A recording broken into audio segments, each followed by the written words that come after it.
CC camera is watching us. ఏం పర్లేదు, మనం ఏం చేస్తాం.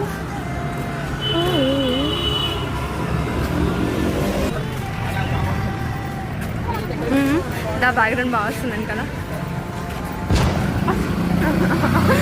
ఇంతసేపు వాళ్ళు రాలేరు.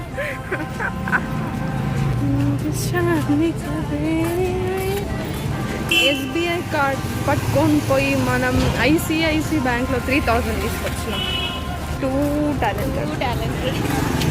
అందరు సూపర్ రెడీ అయ్యి వచ్చిర్రు. ఎందుకంటే ఈరోజు ఫ్రెషర్స్ ఉంది విశ్వవిద్యాపీఠలో. మా మొగాలకే మేమేం పాపం చేసినాం. నాకు కూడా ఫ్రెషర్ ఉంటే మేము కూడా మంచిగా ఒక శారీ ఆన్లైన్లో బుక్ చేసుకొని మంచిగా రెడీ అయిపోతుంటే ఇద్దరం కలిసి సేమ్ బ్యాడ్ లక్. క్రియేట్ చేసుకోవడానికి కూడా రావట్లేదు మాకు.